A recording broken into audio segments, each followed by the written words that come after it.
Hey everybody, Artsy Dude here. Welcome to the Artsy Dude channel once again. It's the place where creativity is much more important than knowledge, but the acquisition of great knowledge, it's an art form. And the two, they do go hand in hand.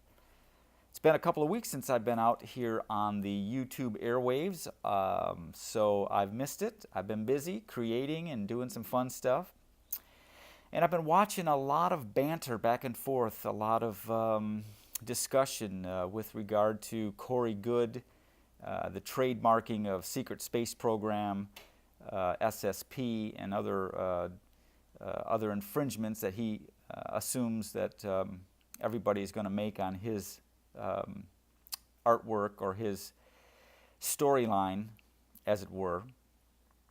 I've been watching that intently, and I thought about chiming in, but you know, so many people have been out there. I mean, the big names like Dark Journalist, C.W. Chanter, Joe from the Carolinas, a number of other people have been out there too, more minor players. And I thought, well, you know, I'm a real minor player, so is it worth me going out and saying anything at this point, or at that point? But it all resolved itself, and now I can comment from a post standpoint, from a post Corey Goode trademark fiasco standpoint. You know, recently I watched Joe from the Carolinas and his interview with Teresa Yanaros, and I want to comment on that. And I also had listened to C.W. Chanter's comments about that interview with Joe from the Carolinas and Teresa Yanaros. So I think C.W. was very candid and very, I guess it was deemed harsh criticism in the community. And you know, C.W. can be that way. I know he's a good guy, man. C.W. Chanter, he's a smart dude. He's a lawyer. He's very articulate, and I like the guy. He used to be a lot more bombastic when he was using, and he would be the first to tell you that, and that's all right. He's much more, C.W. is much more reserved now in his choice of words, but he can be very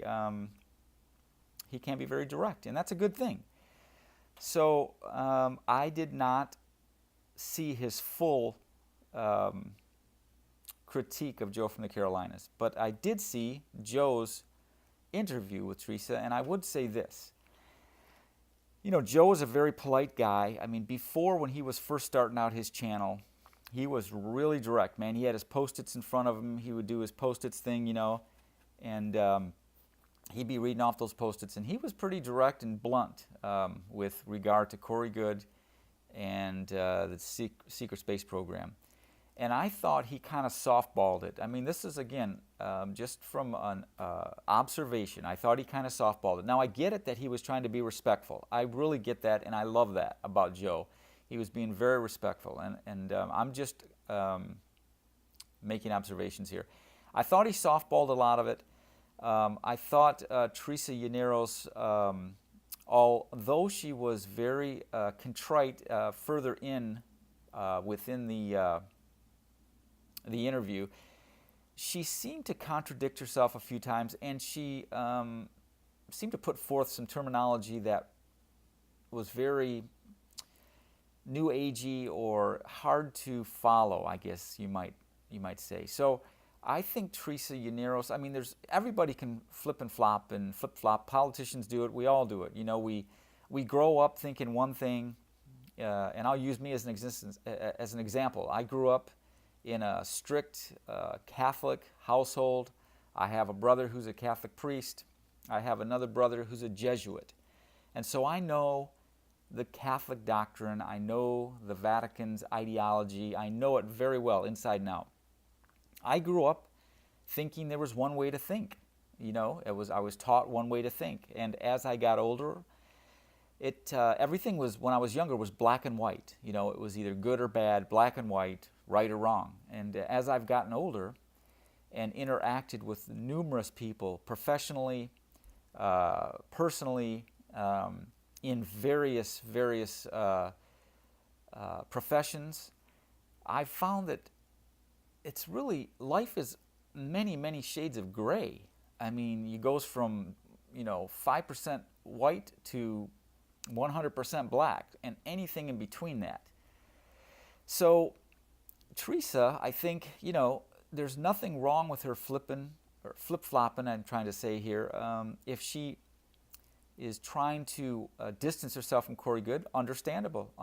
Maybe she felt that that she was dissed by him, that she didn't believe in the dogma of Corey Goode's line, his behavior, his ideology, and maybe she felt like she wasn't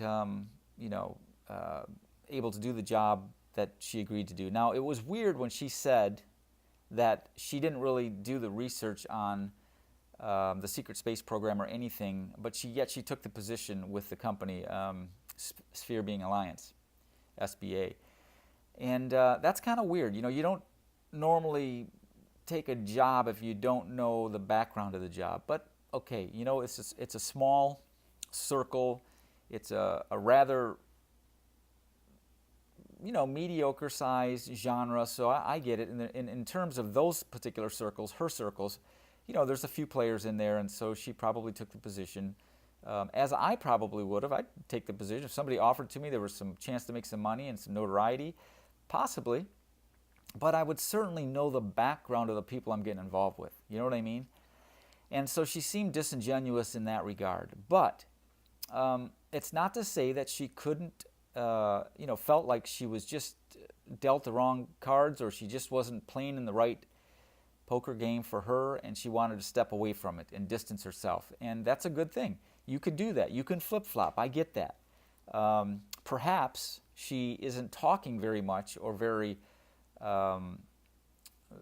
saying too much about it because she has the legal idea of something happening to her from a legal standpoint, being sued or something like that, and so she's very careful. She chooses her words very wisely, or sparsely, as it were. So, anyways, getting back to the interview, I thought Joe, although he was a gentleman and he always seems to, his show has gotten so much better, and he's polished, and he's got the equipment, he looks good, he's got the personality, and he just came away a little bit softballish from my standpoint. If you go back and follow him from the early days when he was really dissing on Sphere Being Alliance and Secret Space Program and Corey Goode and David Wilcock and everybody else. So, but I get it. He could have went at it hardball. I guess he could have went at it hardball. And then Teresa may have come back, hardball, and then it would have been just this shouting match between the both, which would have made for great entertainment. Granted, it would have been, but would they have gotten anything accomplished?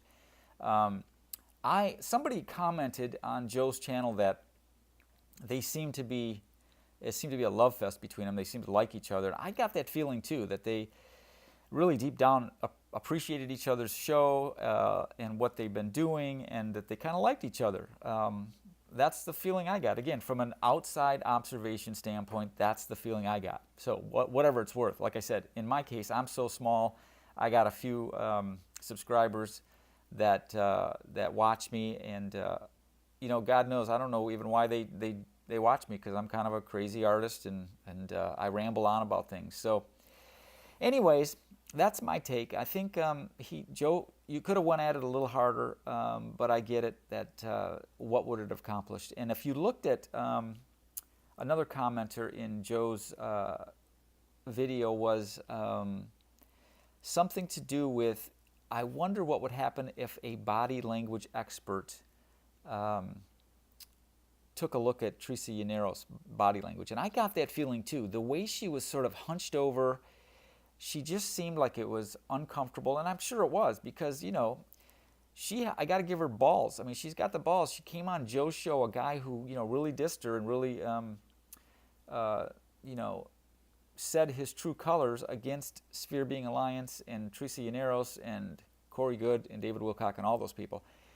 and she had the guts to come on a show. So I guess there would be a degree of uncomfortableness from her standpoint, but she had that hunched over shoulder look, and she was coming into the camera, and she kept putting her hand on her chin, and things like that, and it just seemed like she was very nervous.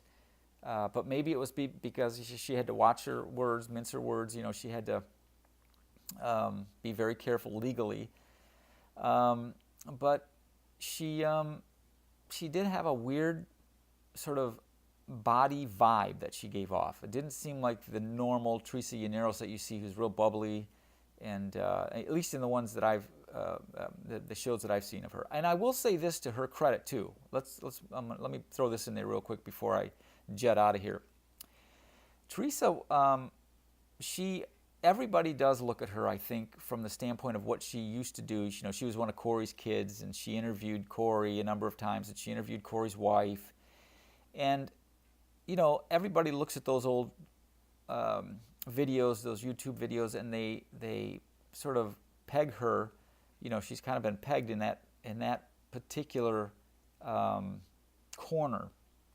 And she has done a number of different things, and she's moved on, and that's a great thing. And so if you look at the body of her work, and I have not seen any of her new work, but I'm saying if you were to look at the body of her work, probably from the beginning until now, I'm sure it's evolved, and she has probably gotten better at what she's doing, and maybe she's found a niche now that she's comfortable with. She's learned a lot of lessons. I'm sure we all do. We all learn lessons. Life is nothing but school. We're always learning. No matter how smart you are, there's always someone smarter. No matter how fast you are, there's always somebody faster. You're always learning. You're always finding that you think you're the best at something and you're really not, or you think you're the worst at something and you're really not. So, anyways, that's my 2 cents. I give Teresa Yanaros props for going on the show, for going on Joe's show. I give Joe props for snagging Teresa Yanaros, because that's what a great interview. I mean, that's like Donald Trump going on CNBC for an interview or something. You know what I mean? Something crazy like that. You just would not expect it, and I certainly didn't expect it when I saw it. I had to watch it, and overall it was good, but I felt it was a little soft. Anyways, I've said that 100 times now. So. That's my 2 cents. I haven't done a video here in a while, so I just wanted to put my 2 cents worth in from a post Corey Goode trademark fiasco standpoint. Okay. So as I close all my videos, I want to say out there, please take care of one another. Take care of your animals. Love on your pets. Your pets are stress sponges, man. They're beautiful. If you got cats and dogs, take care of them. Love on them. They when you touch them, they absorb stress from you, and they're beautiful about that. They're always loyal. Take care of your elders. They've taken care of you. Be kind to one another in social media. I see so much responses out there in these forums, in these chat rooms, and everybody's negative, and they're calling people out, and they're calling people's names, and it doesn't need to be that way. We need to find a new level of respect and sort of common a common vernacular, for being respectful to each other. Instead of calling people out. So try to work on that. Try to be in the presence, in the now. Think about that before it comes out, before you type it, because once you type it out there, it's out there, and then it causes bad feelings, and we can do better. We can all do better. Take care of your neighbors, the people around you. Take care of the land. Don't litter, okay? Be good to one another, and we'll talk soon, all right? This is RT Dude signing off. Bye-bye.